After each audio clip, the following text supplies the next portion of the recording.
দুই স্বভাবের মেয়েদের সাথে রিলেশন করবেন ঠিক আছে, কিন্তু ভালোবাসতে যাবেন না। দেখেন মশাই, আপনি যদি মোবাইলের প্যাটার্ন লক ভুলে যান সেটাও মেনে নেওয়ার মতো, যদি ফেসবুকের পাসওয়ার্ড ভুলে যান সেটাও মেনে নেওয়ার মতো, যদি আপনার এক্সামের ডেট ভুলে যান সেটাও মেনে নেওয়ার মতো। কিন্তু প্লিজ জীবনে কখনোই এই একটি কথা বলবেন না, সেটা হলো সব মেয়েই রিলেশন করার যোগ্য, কিন্তু সব মেয়েই ভালোবাসার যোগ্য না। আশেপাশে, সিএনজি বাসে, রাস্তাঘাটে, শপিং মলের মার্কেটে, মেলা অনুষ্ঠানে, ফেসবুক, ইনস্টাগ্রামে, যেখানেই হোক, যে কোনো মেয়ে হোক, মেয়ে খারাপ হোক ভালো হোক, যা হোক তাই হোক, মেয়ে আপনার সাথে রিলেশন করার আগ্রহ দেখাচ্ছে, ব্যাস চোখ বন্ধ করে রিলেশন করতে ঝাঁপিয়ে পড়ে, নো প্রবলেম। যখন ভালোবাসার, তখন মাম্মা আপনাকে অবশ্যই ভেবে চিন্তে সিদ্ধান্ত নিতে হবে। এখানে আপনাকে আপনার কোমরের নিচতলা দিয়ে ভাবতে হবে না, এখানে আপনাকে আপনার গলার উপরতলা দিয়ে ভাবতে হবে। কারণ সানি লিওন আর পরিমণির মতো স্বভাবের মেয়েদের সাথে রিলেশনটা করে মজা পাওয়া সম্ভব হলেও সংসার করে যেমন সুখী হওয়া সম্ভব নয়, ঠিক তেমন এমন কিছু মেয়ে আছে যাদের সাথে কেবলমাত্র রিলেশন করেই মজা পাওয়া যায়, এদেরকে ভালোবাসলেই জীবনটা তেজপাতা হয়ে যায়। তো সেই মেয়েগুলো কারা তা নিয়ে আজকের ভিডিও। তো তাহলে আর দেরি কেন, চলুন ভিডিওটি শুরু করা যাক। নাম্বার 1, মেয়ে অনেক সুন্দর অথচ হুট করে ইজিতে পড়ে যাচ্ছে এমন মেয়ে। যদি দেখেন কোনো মেয়ে দেখতে নর্মাল 8-10টা মেয়ের চেয়ে যথেষ্ট সুন্দর অথচ সে খুব সহজেই আপনার কাছে পড়ে যাচ্ছে, তাহলে নিজেকে ইমরান হাশমির বংশধর মনে না করে বরং নিজের মনকে বোঝান ডাল মে কুছ কালা হে। কারণ শুনতে খারাপ লাগলেও আজকালকের বাস্তবতা হচ্ছে একটা সুন্দর মেয়ে ডাইপার ছেড়ে প্যান্ট পরা শুরু করতে না করতেই রিলেশনের প্রপোজ পাওয়া তাদের শুরু হয়ে যায়। টিউশন টিচার থেকে শুরু করে পাড়াতো, মামাতো, ফুফাতো, চাচাতো, বালতো ফালতো গোষ্ঠীর যত ভাইয়া আছে সবাই একবার হলেও পটানোর চেষ্টা করেই। আমি মেয়ে, আমি খুব ভালো করেই জানি একটা সুন্দর মেয়ে যে বাহিরে চলাফেরা করে বা ফেসবুকের মতো সোশ্যাল সাইটে যুক্ত আছে তাদেরকে প্রায়ই কোনো না কোনো ছেলে প্রপোজ করেই। তো এমন সুন্দর একটা মেয়ে আপনার কাছে হুট করে পটে গেল, তো আপনি কি মনে করতেছেন মেয়ে আজ পর্যন্ত অন্য সবার প্রপোজ রিজেক্ট করে এসেছে আপনার জন্য?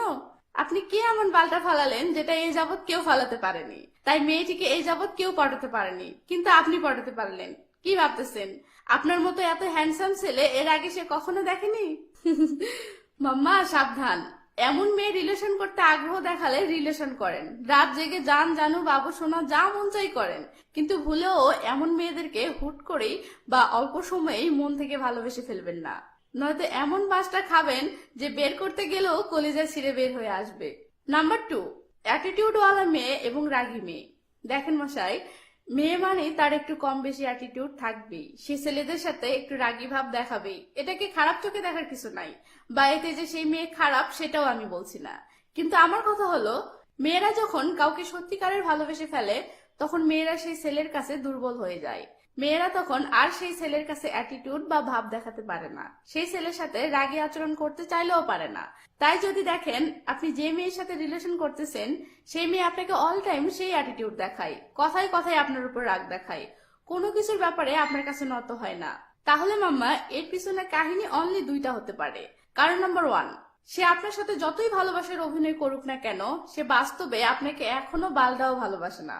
তাই এই মেয়ের সাথে রিলেশন করতেছেন, এনজয় মিনজয় যা করতেছেন করেন, এই মেয়েকে হুট করেই ভালোবাসতে যায়েন না, গরুর লাথি খেয়ে জীবন যাবে, দুধ দোয়াতে পারবেন না। কারণ নাম্বার 2, মেয়েটি বাস্তবেই অতিরিক্ত রাগী বা অতিরিক্ত অ্যাটিটিউডওয়ালি, সে কিছুতেই কারো কাছে নত হয় না, সেটা তার বাবা মা হোক বা বয়ফ্রেন্ড হোক বা যেই হোক, তাই সে আপনার সাথেও এমনটা করে। তাহলে আপনার জন্য আমার ফ্রিতে একটা উপদেশ হলো, রাগী মেয়েদের মন অনেক নরম হয়, রাগী মেয়েরা অনেক ভালোবাসতে জানে, এসব বালের কথাই ভুলিয়ে এসব মেয়েদেরকে হুট করে মন থেকে ভালোবাসতে যাবেন না।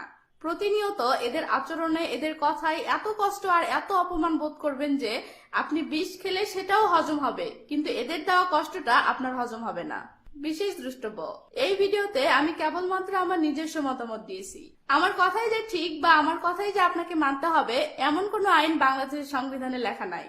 তবে হ্যাঁ, এই ভিডিওটিতে লাইক না দিয়ে চলে যাওয়ার সময় আপনি যদি হাতে নাতে ধরা খান তাহলে আপনার জরিমানা হতে পারে। আর ভিডিওটি কেমন লেগেছে সেটা কমেন্ট না করেই চলে গেলে গুন্ডা দিয়ে আপনাকে বাসা থেকে তুলে এনে গণধোলাই দেওয়া হতে পারে। তাই সাবধানে থাকবেন সবাই, বাই বাই।